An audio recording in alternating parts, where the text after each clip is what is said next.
Great. Well, thank you so much for joining us for Understanding Your Cat with Dr. Rachel Geller.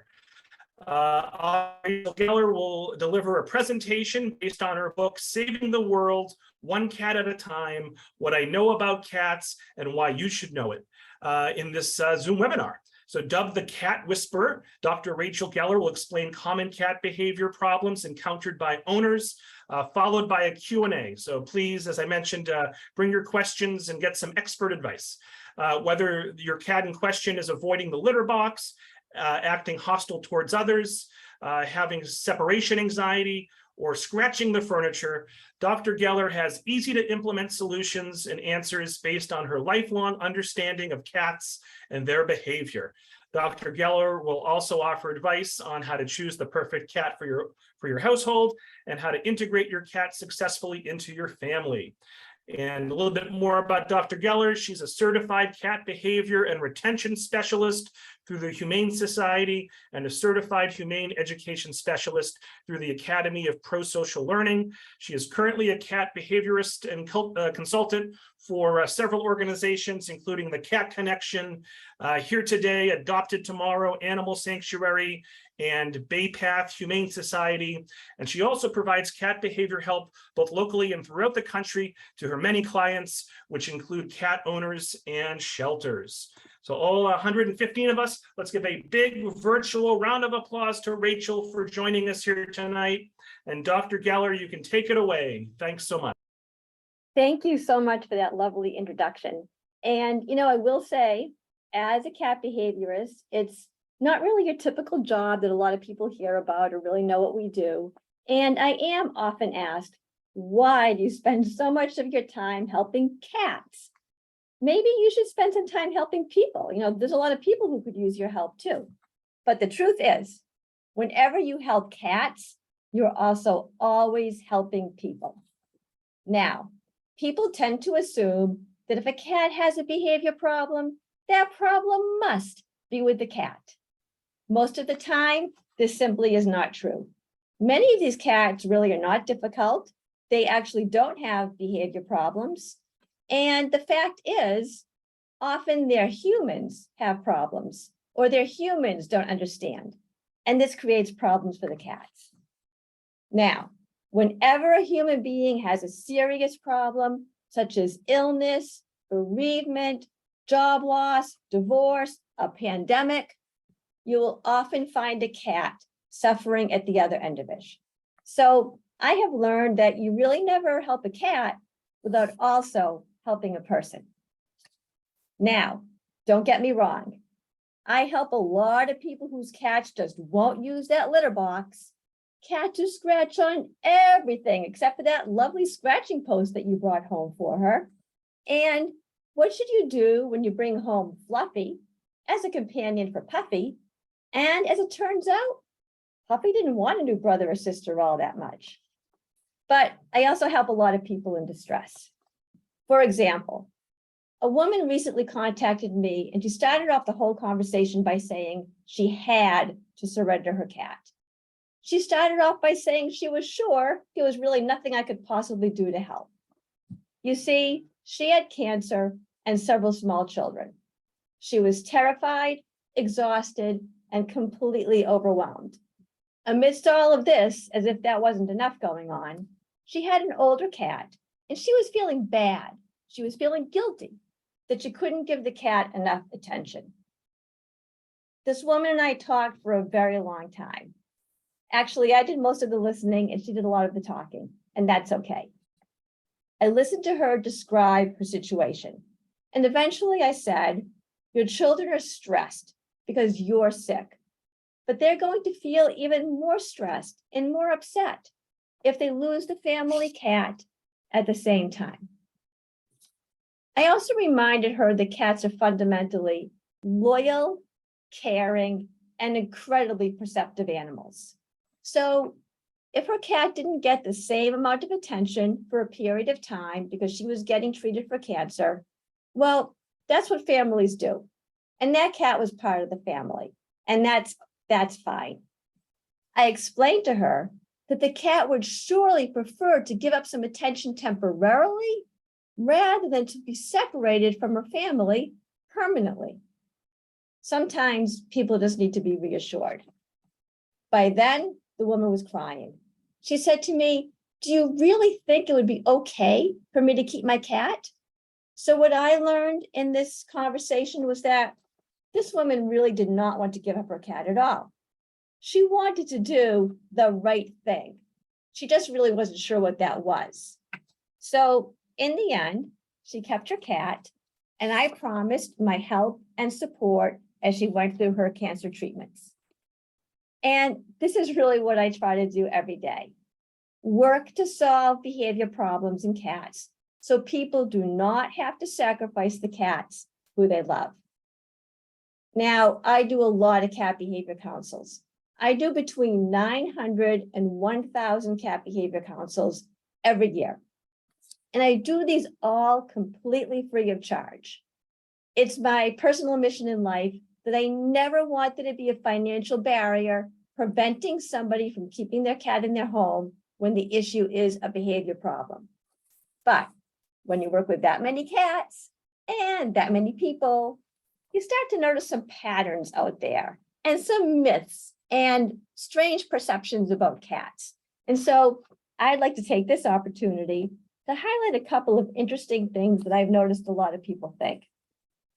So first, cats do not act out of revenge or spite with their pee or poop. Oh, I hear tales of, whoa, she peed on my bed to teach me a lesson. She peed on my laundry because she was mad at me. She peed on my luggage because she was upset that I went away on vacation. She peed on my shoes because she does not like my new boyfriend. Well, actually, maybe that one could be true. Cats are very good judges of character.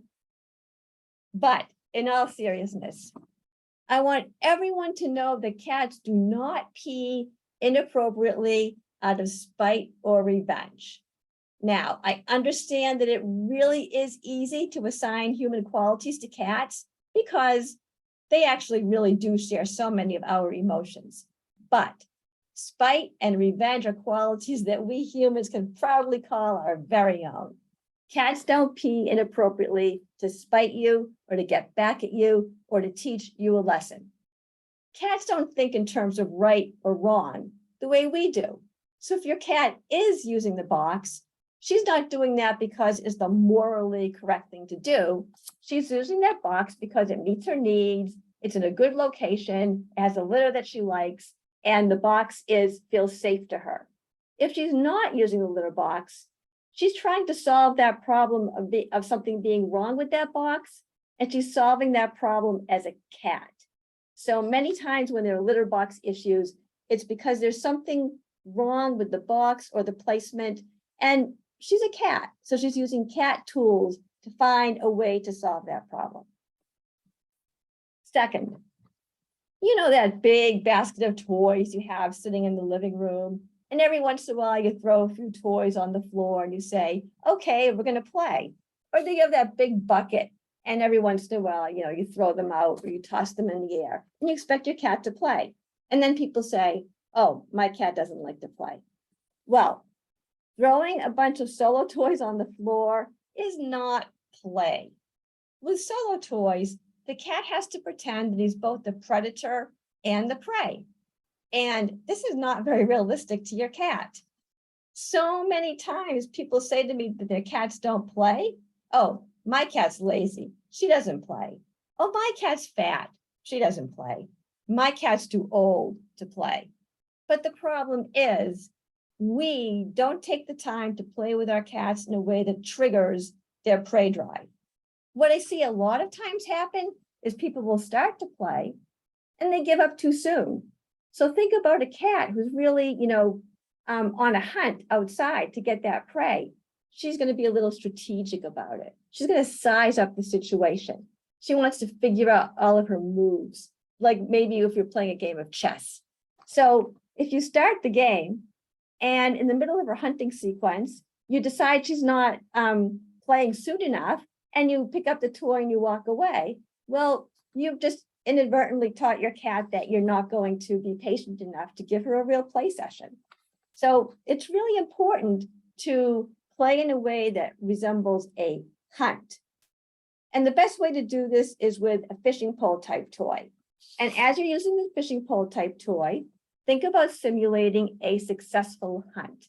The nice thing about the fishing pole is you can maneuver it and you can move it around in a way that prey would act. Now for your cat, the most important part of the game is the capture. So many people think that the point of the game is how long you can keep that toy away from the cat. I see people playing, and as soon as the cat gets close to the toy, they yank it away again.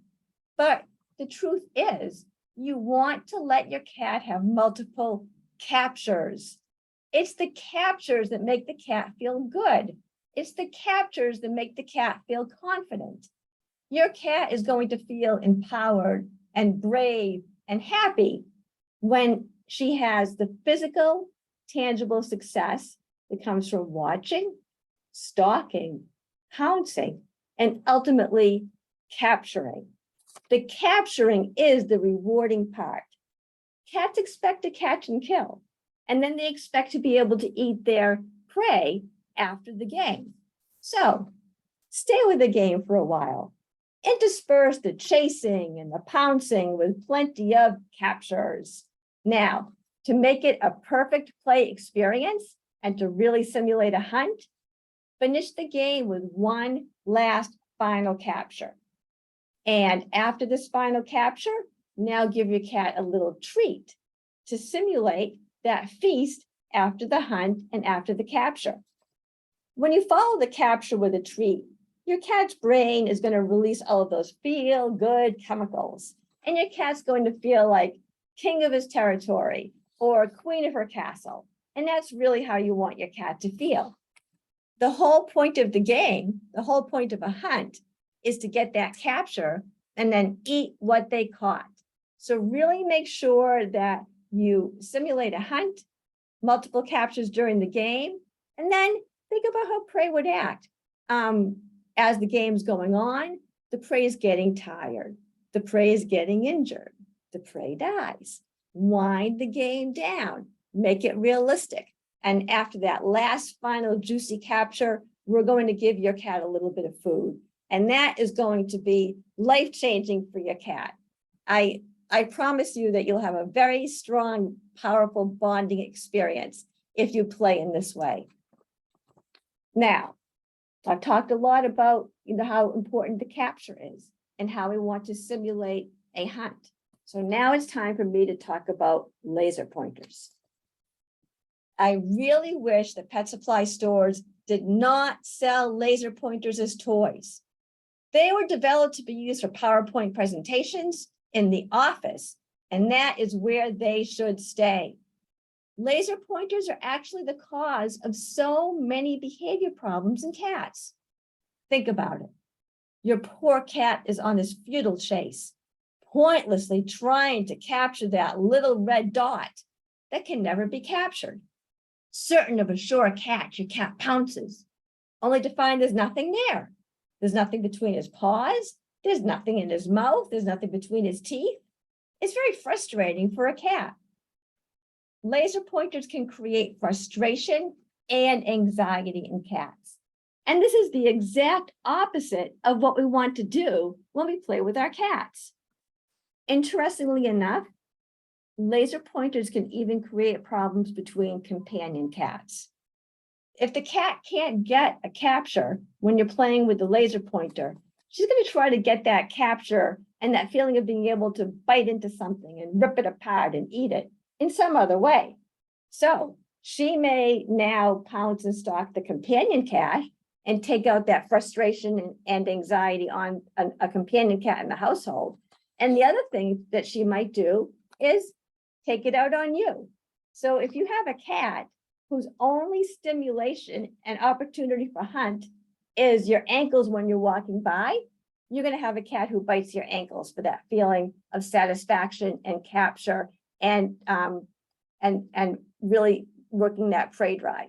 So it's really important to toss those laser pointers. Laser pointers cause confusion because your poor cat is chasing that dot, but she can never catch the dot. It's constant frustration, and there's no way to really explain what you're doing to the cat. Laser pointers do not provide a physical, tangible catch after stimulation, and cats need this. Cats are natural born hunters, and they need to have that opportunity to hunt. So it's very important to really not frustrate your cat, but keep your cat happy and content with play sessions that involve simulation of a hunt, using the prey, the toy at the other end of the fishing pole in a realistic way, and really giving your cat that reward, which is the food after play. Laser pointers are an unwinnable game for the cat.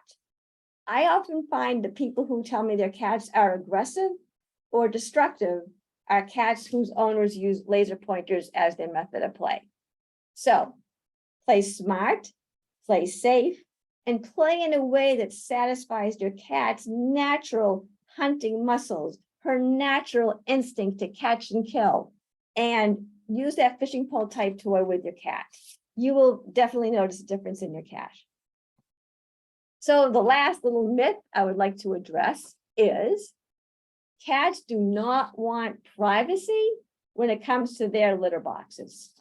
Now, I know we all love covered litter boxes because from a human perspective, we think that we're giving our cats privacy, but we are placing a human need onto our cats. Cats actually want the complete opposite with their litter boxes. They want a full, clear, visual field all the way around them. They want to be able to see, and they want to know that they have ample visual warning time and potential for escape. And a covered box does not do this for the cat. A covered box completely blocks the visual field, and a covered box does not allow for escape. Think about a potential invader or opponent coming into a covered litter box. Not only is the only means of escape right into that other cat's face, but that's very scary and unsettling for a cat. So we really need to remember that cats are in a vulnerable position when they are in their litter boxes. They want and need to be able to see all the way around them. Your cat needs to know that she can escape should an opponent or invader appear. And it's important to remember that these opponents or these invaders can be real or imagined. Even an only cat in a household who never goes outside has this instinctual need to know that she is safe from any type of ambushing or attack from any type of enemy, companion cat, or so forth. It's really important to remember that cats won't go into the litter boxes if they feel afraid about the location of the box or if the box is covered. So if you have your box in a location where she can't see around her, like wedged behind the toilet or under a desk or in a cabinet, these are all locations that will really cause litter box aversion. So we want privacy. We don't want anyone to see what we're doing. We're in the bathroom, but your cat wants the complete opposite. So toss the covers off those boxes, bring those litter boxes out from the walls, take them out from the corners, and oftentimes that is enough to solve your out-of-the-box experiences with your cat. So how did I get here? People ask me all the time, what did you do to become a certified cat behaviorist? Why did you want to be a cat behaviorist? So I guess like a lot of things in life, I'm going to go ahead and blame my parents. My parents' views on pets, cats or otherwise, could not have been more different. My dad grew up in Dorchester, Massachusetts, and he grew up in a small, crowded apartment that his immediate family shared with his extended family. Now, this apartment did not allow pets, but it didn't really matter. There wasn't any room for pets anyway, and my father's family was very poor. They were barely able to feed themselves. On the other hand, My mother grew up in a single family home where cats and other pets were cherished family members, and the cats were part of the family. And cats and dogs were really welcome into her home.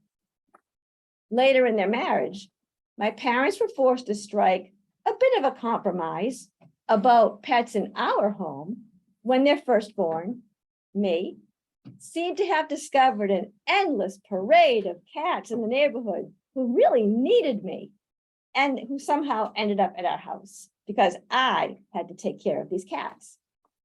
But with these cats came lessons in responsibility and lessons in being a good cat caregiver. And I remember this story, it could have happened yesterday. It's still so clear in my mind. I was sitting at the breakfast table, having my breakfast, and my dad walked down the stairs and he saw me eating and he said, "Rachel, have you fed your cats yet?" And I said, "Oh no, Dad, but I promise, as soon as I finish breakfast, I'm going to go and feed the cats." And my dad made me stop. And he said, "No, you need to take care of their needs first. They are vulnerable. They are dependent on you. You assume that responsibility to be their caregiver. So you need to always feed your cats before you take care of yourself. Make sure those beings that are dependent on you are taken care of first, and then you can go ahead and eat your meal." And that lesson very much stayed with me. And I will say, the first thing I do to this very day when I wake up is I take care of my cats first. I feed my cats before I feed myself. I check their water, fill their water bowls, clean their litter boxes, and so forth. And that idea of really being responsible and caring for cats, I think, put me on that path to where I am right now. I deeply loved all of these cats, and I mourned their loss when one died. And at some point, I began to memorize the names and the faces of all of the cats who had lived, loved, and then died at our house. One day, I asked my dad whether he thought all of those cats would meet me in heaven and whether they would recognize me and I them. He assured me that they would remember me and I would remember them forever. Looking back, the lesson I learned maybe wasn't about each individual cat per se, but it was about the idea that these cats' lives mattered, that the bonds that we had were real, that these cats had souls, they were beings, they were beloved companions, and that they were really worth saving. And that lesson really stayed with me. And today I really dedicate myself to saving cats, making sure cats are happy, making sure cat owners are happy. And this, for me, is really what it's all about, to be a cat behaviorist. So thank you so much, Tewksbury Library and all of the other libraries that are tuning in. And my name is Rachel Geller. I'm a certified cat behaviorist, and I'm ready to take all of your cat behavior questions now. Thank you. Rachel, wonderful job, wonderful job. We have about 30 minutes for questions. I have spotlighted Rachel, so hopefully no one is seeing my ugly mug. We're going to keep Rachel on the screen. Rachel, I'll read the questions from the Q&A and from the chat box. We already have like 30 questions, so this is going to be something else. Okay, so Kelsey asks, any recommendations for brushing a cat who hates being brushed but needs to be brushed regularly? So in general with cats, you never want to go from 0 to 60. So I would recommend not starting off doing her whole entire body. So what I would say is approach this gradually and incrementally, and it's fine to use treats as a little reward as well. So to start off with the place on her body that she is most accepting of a little bit of brushing. And for the majority of cats, and you know your cat the best, but for the majority of cats, it's kind of like maybe the top of the head, a little bit in the back of the head, and maybe the top of her back. So start off just brushing her there. Have a few sessions where you just brush that much. During the time you're brushing, you can give her treats. You can talk to her in a soothing tone. You can let her know how much you love her. And she's going to get all of these messages from your voice in a soothing tone that this is all okay. When that's going well, maybe add in another inch. So now you're going to brush a little bit of a longer area. And when that starts going well, you can add in more of her body, maybe another inch or so, and try to increase the duration of the session. So don't just jump in doing her whole body, and don't just jump in expecting to brush her for like 20 minutes. Start small. When that goes okay, add in a little more time and add in a little more of the body for the brushing experience, and follow her lead, go at the cat's pace, and just get her used to the brush incrementally and gradually. Cheryl asks, how do you know the difference between a love nip, you're overstimulating me bite, and a you're bothering me bite? Well, it may not be that different between the two camps. So typically cats will let you know when they've had enough. So the most important thing that you should do is try to get a read on your cat's signals. Some cats, their tails will start going back and forth a little more quickly. Some cats, you'll see their fur kind of tighten up. Some cats will start glancing at your hand. Glancing at your hand is a big tip off that the bite might be coming. So you can do a couple of things with cats who become overstimulated.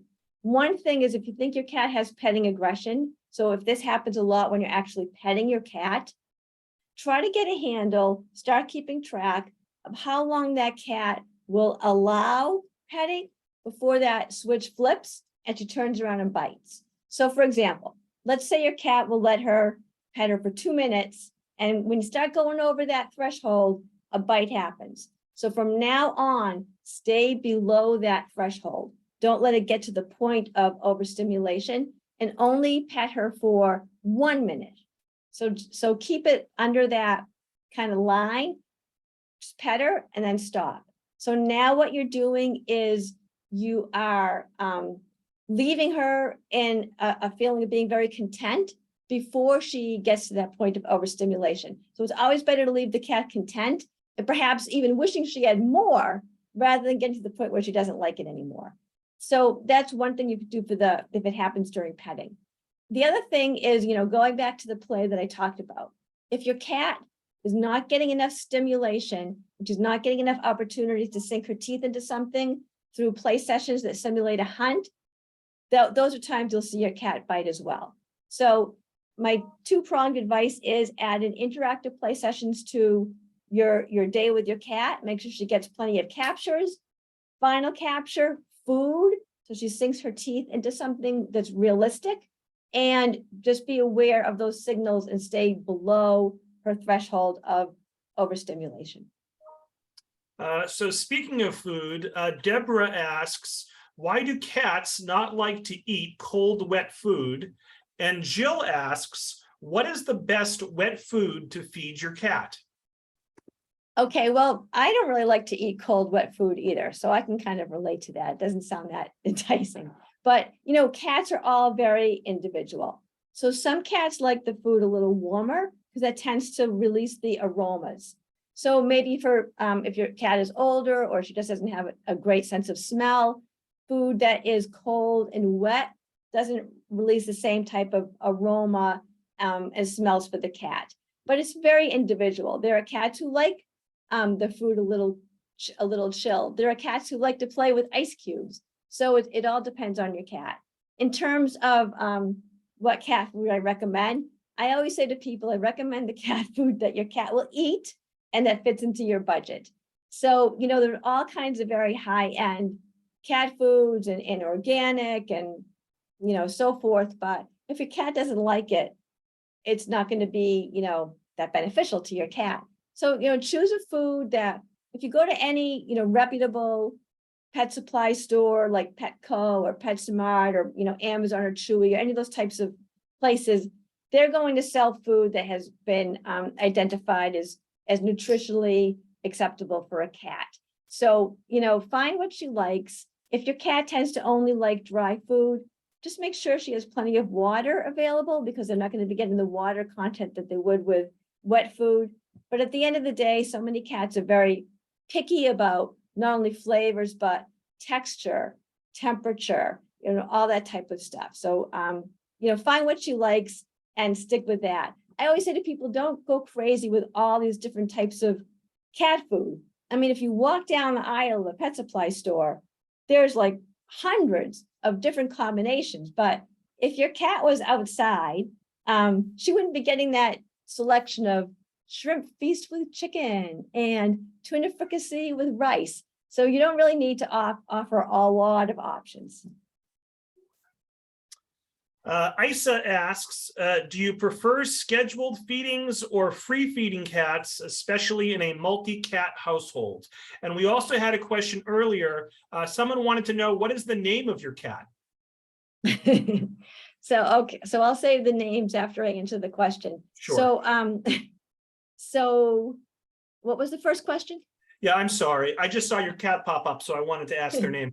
So Okay. Isa asks, do you prefer scheduled feedings or free feeding cats, especially in a multi-cat household? Yeah, so free feeding is probably a little better for all of the cats, because if you could put multiple bowls of food throughout the house, you're not going to get into that situation where there's resource guarding or one cat eats the other cat's food. And the other thing I like is, I always like to tell people to break up the cat's portion of the meal into several small bowls and place the bowls around the house. And this way your cat has to go on a fun expedition to find his food and to eat his food. It's just another way to get cats to exercise a little more and tie in that food with the hunting experience, kind of stalking and finding where things are. And it's just a great way for stimulation too, for indoor cats. But, sometimes this depends on your cat too. I mean, I have one cat who, if I left out all the food all day, she would just eat it all. She's a little chubby. So, that doesn't work so well for her. But I think when there's a few cats in the household, they have multiple feeding stations, and making the feeding stations fun really goes a long way to keeping the cats happy with each other and keeping the cats free from some of those negative behaviors like food obsession and resource guarding. Go ahead. This cat's name is Elijah. Oh, very nice. A lot of great questions. My favorite question so far comes from Carrie. She writes, my cat likes to scream at me. How can I get her to stop? So, all right, here's what we're going to do. So we're going to use a method that I call distraction and redirection. So here goes. When your cat starts to scream, I want you to whip out that fishing pole type toy and trigger your cat's prey drive. Once we trigger the cat's prey drive, we're taking your cat out of that anxious mode into the positive mode of a hunter. So even though your cat may have been screaming or meowing, there's something that's bothering her, there's something that has to get out. We want to release that tension. We want to release that anxiety, and we want to do it in a positive way. So redirect your cat to the toy and then go right into a little impromptu interactive play session. Make sure the cat's getting all kinds of captures. Move the fishing pole type toy like prey. Sometimes you're up, sometimes you're down. Slither around across some furniture, scurry underneath something. Get the cat involved in a really great, robust, interactive play session. And again, wind the game down. Prey gets injured and tired. Prey dies. Food. So now we've just provided a cat with something very positive to do instead of the screaming or meowing. This is a positive way to retrain your cat. And your cat will learn that when she doesn't scream or doesn't meow like that, she's going to have positive things happening. She's going to get playtime. She's going to have the opportunity to hunt. She's going to have time with you, and she's going to satisfy that, she's going to help release the anxiety and the tension. Now, the best part about this whole thing is once the cat has the hunt and gets the capture and eats the prey, Now she taps into her completely natural hunt, eat, sleep cycle. So now she's going to be ready for a nap, and you'll get some nice quiet time. So Marina asks, so first she says, thank you, Rachel. My cats are pretty anxious and I need to go abroad to visit my family for the first time in 2 years in a few months. How do I prepare my kitties for this separation? I've been with them 24/7 since we adopted them a year ago. Yeah, and that's a big problem with a lot of the people who adopted during the pandemic, right? That the cats, the only life that a lot of these cats have known is you being home all the time. So a couple of things to help ease the way. If you can, between now and the time you know you're leaving, see if you can do a few overnight so your cats get used to you not being there. The other thing that would be great is have your cat sitter start coming over now. Let your cats bond and get to know the cat sitter so they don't freak out that there's a person in my house that I've never met before and I don't know where my human is. And this is a very bad situation, time to panic.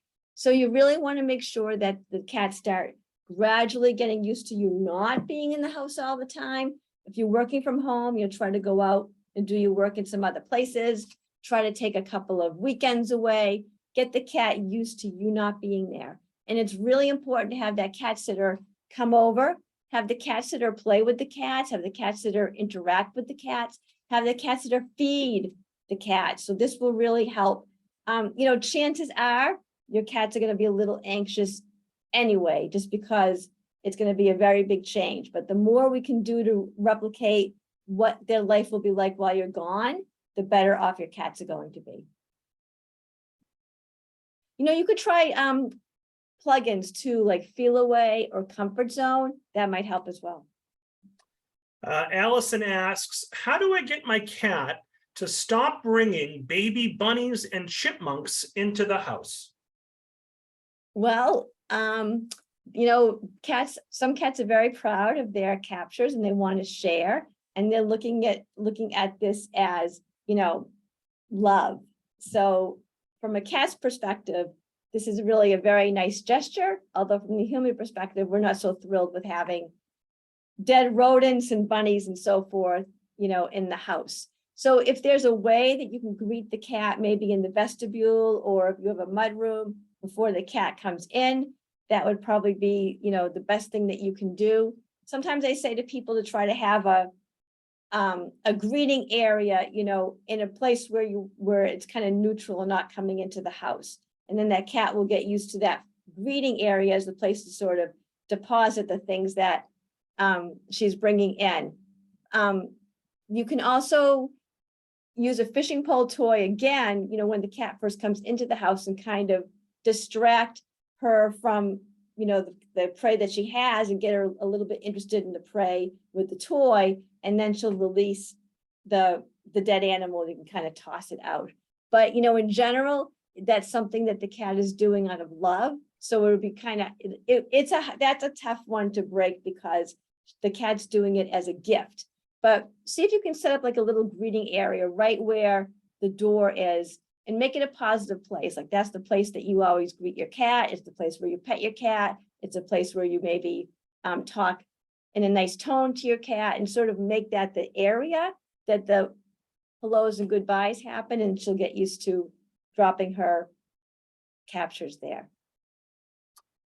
Michelle asks, why does my cat fight me on clipping her nails? We just can't do it, and we've tried different clippers, etc.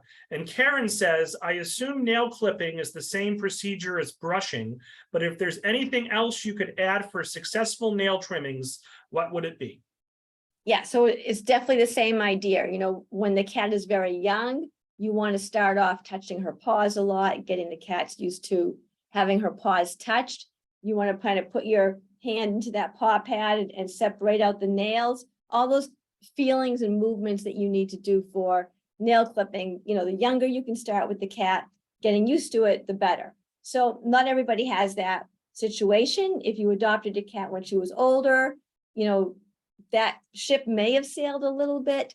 So you might want to bring the cat to a groomer. But in general, starting off slow and providing rewards and providing positive reinforcements is the best way to get a cat to tolerate anything. And just remember, I'm using the word tolerate. I'm not using the words gleefully embrace. You may have some cats who really never love that feeling, but at least if they tolerate it, that's a big plus. Sometimes too, it helps to give the cat something calming. There are all kinds of calming aids that are available without a prescription. There's like Composure for Cats, and there's a few different, if you do a Google search, like calming chews and calming aids that might help a little bit. You can also try spraying a little bit of Feel Away or Comfort Zone on your hands. So these are products that are synthetic pheromones that mimic a cat's natural pheromones. So, when your cat is always depositing her scents on you, those are the feel-good pheromones right here. And Comfort Zone and Feel Away are synthetic versions of those. So the cat's tricked into thinking that, this is a good experience. This is something calm. She'll think that she already made those deposits as part of a feel-good experience for her with the nail clipping. But if it's really, really, undoable, and, if you have a cat who turns into Cujo and it's time to cut her nails, I do suggest bringing the cat to the veterinarian and let him do it. Maybe he might need to sedate the cat a little bit. They usually have a couple people in the office who can help. So don't worry too much about that, because it's a common problem and most veterinarians are fine and skilled with helping with that. Mabel asks, does a cat moving their tail slowly mean they don't like to be patted? So what can we tell from a cat's tail? So, yeah. So people assume, dogs, when they're happy, they wag their tails, right? And the happier they are, the more the tail is wagging. Cats are the complete opposite. If a cat's tail is kind of lashing back and forth or twitching, that's a sign that she is agitated. So if you see your cat doing that, stop whatever it is that you're doing. She's giving you a signal. She's communicating to you in some way that, whatever's going on isn't making her happy. And if you see that tail going back and forth, it's a good opportunity to kind of take a step back and discontinue whatever it was that you were doing. A cat uses their tail to express happiness, to express fear, to express aggression. So, the more you can kind of get in tune with your cat's particular tail movements, the better things will be between the two of you. So in general, if the cat's tail is just up, or even if there's a little curve at the tip, that's happiness and that's contentment. If the tail is angled down, that's usually maybe more fear and aggression. If you see the cat's tail get all puffy, that means the cat's getting ready to go into battle. So the reason the cats puff out their tails is to let other cats, some of whom may be rougher or tougher than your cat, know, get the idea that the cat's really big and stronger than she really is. So yeah, the tail is a great way to kind of get a read on your cat's emotions. An anonymous attendee asks, is there a particular type of litter that's best to use? For example, unscented versus scented, clay versus other, etc. So I've had the best luck with litters that are unscented. So you want something that will replicate what the cat would get outdoors. And typically the soil and earth outside is not perfuming and scented. So some scented litters don't feel great to some cats, but it all depends on your personal cat. My go-to litter when someone's having a litter box problem is Dr. Elsie's Cat Attract litter. It has herbs in it that attract the cat to the box. It has a soft, sandy texture that I find a lot of cats love. So that's one that I'll recommend to many people if they're having a litter box problem. But, again, just like people, they all have their individual preferences. If they were at a shelter that used a certain type of litter, that might be the best litter to continue using with that cat. So, and once you find a litter that your cat likes and uses, try not to switch it up. So whatever she does like, just stick with that. To us, it may not make a big difference, but to your cat, it's a huge, big deal. So folks, we're going to take 10 more minutes of questions, so stick with us. Kelsey asks, my cat likes to eat tufts of her fur she finds on the floor. Why does she like to do this? And how can we redirect her apart from sweeping up as much as possible? And a note, she is the only cat in the household. And on a related note, Rachel, anything we can do to decrease the amount of hairballs that cats produce? So, yeah. So there are cats, it's a phenomenon, that will lick and eat their own fur. They'll lick and eat their own throw up. That's just something that doesn't bother some cats.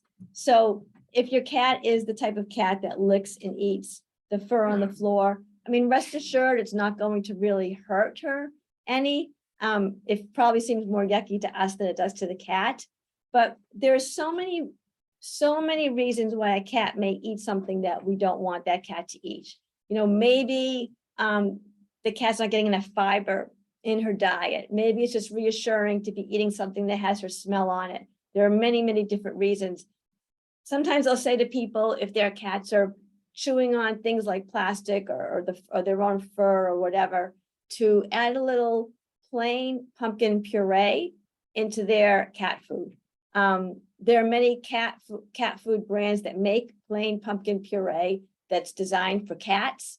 Cats don't mind the taste. It's very high in fiber, and they also get extra water. So sometimes something like that might solve the problem.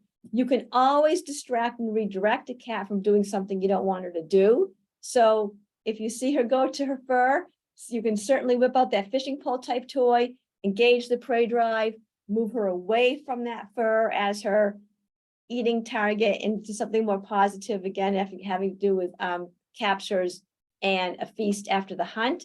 So anytime you want to, if there's ever a negative behavior that you want to sort of get your cat out of, distraction, redirection with a fishing pole type toy leading into a play session is consistently like the best way to create a new habit and to train your cat in a positive manner. Susan says, my 5-month-old kitties, their sisters, go crazy running around and sometimes knock things over, including lamps.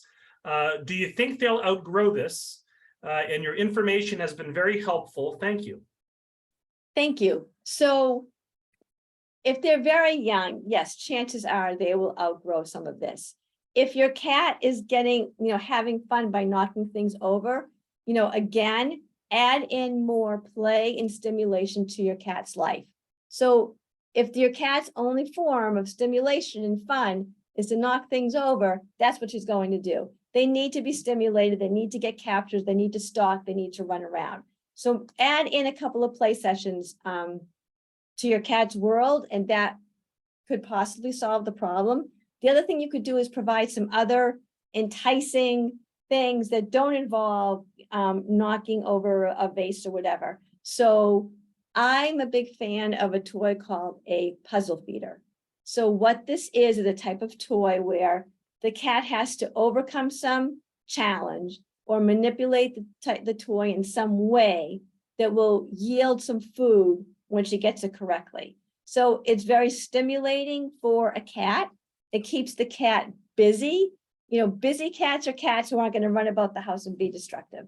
And after she accomplishes this task or overcomes the obstacle or gets things lined up the same way and gets that food, again, we have now just tapped your cat into her completely natural hunt, eat, sleep cycle. And she's going to feel very good and relaxed and happy.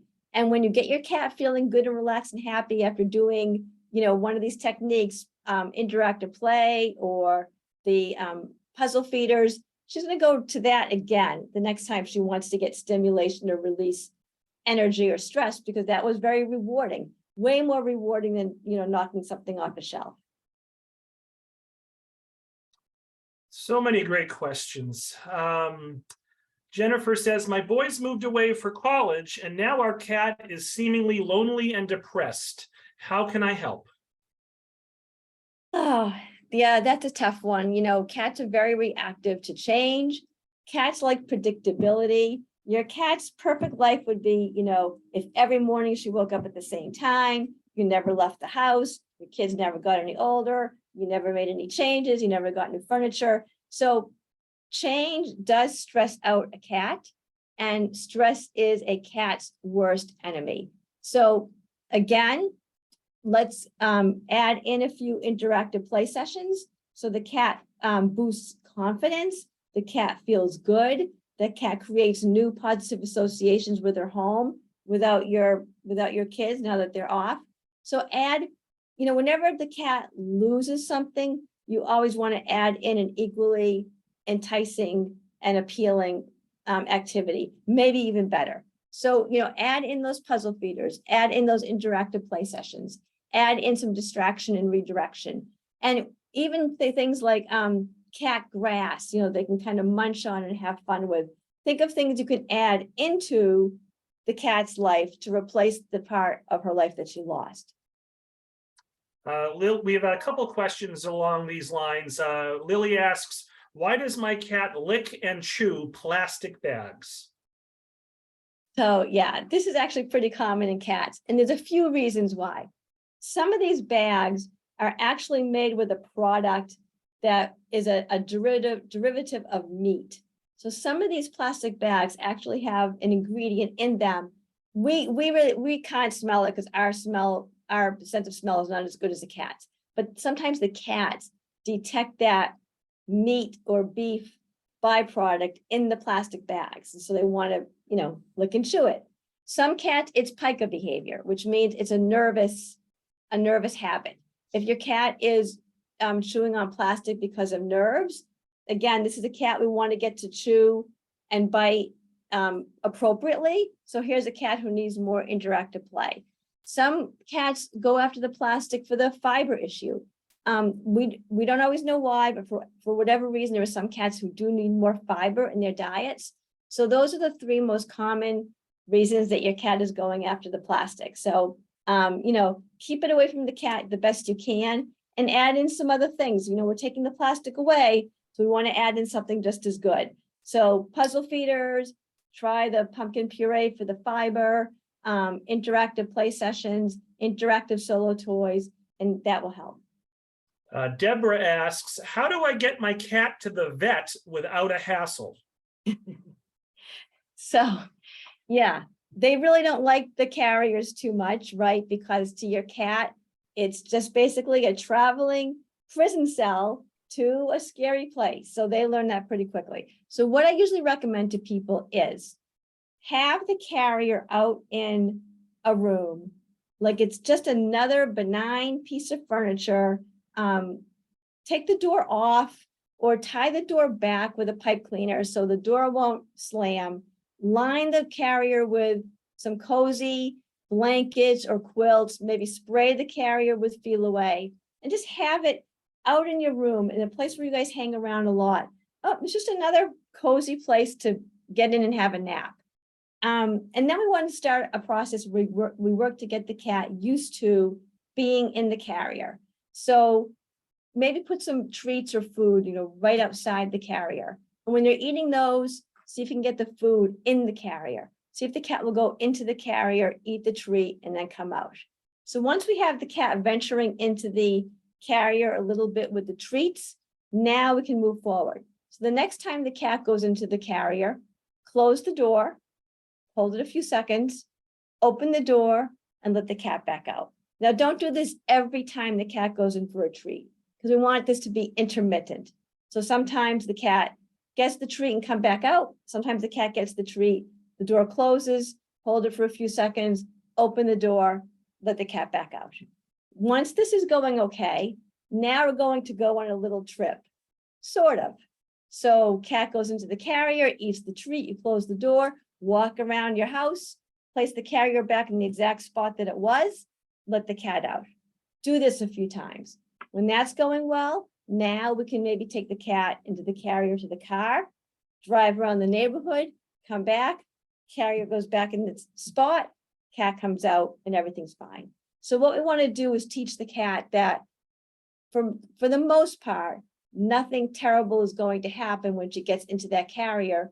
For the most part, she's going to come out of that carrier, things are fine, and she's okay. Nothing harmed her, nothing was dangerous. So eventually she's going to learn that the carrier is not going to be the scary thing that she thinks it is. Now, as I said before, we're just getting her to be okay in the carrier. She's not going to joyfully embrace the idea of it, but she'll be more okay.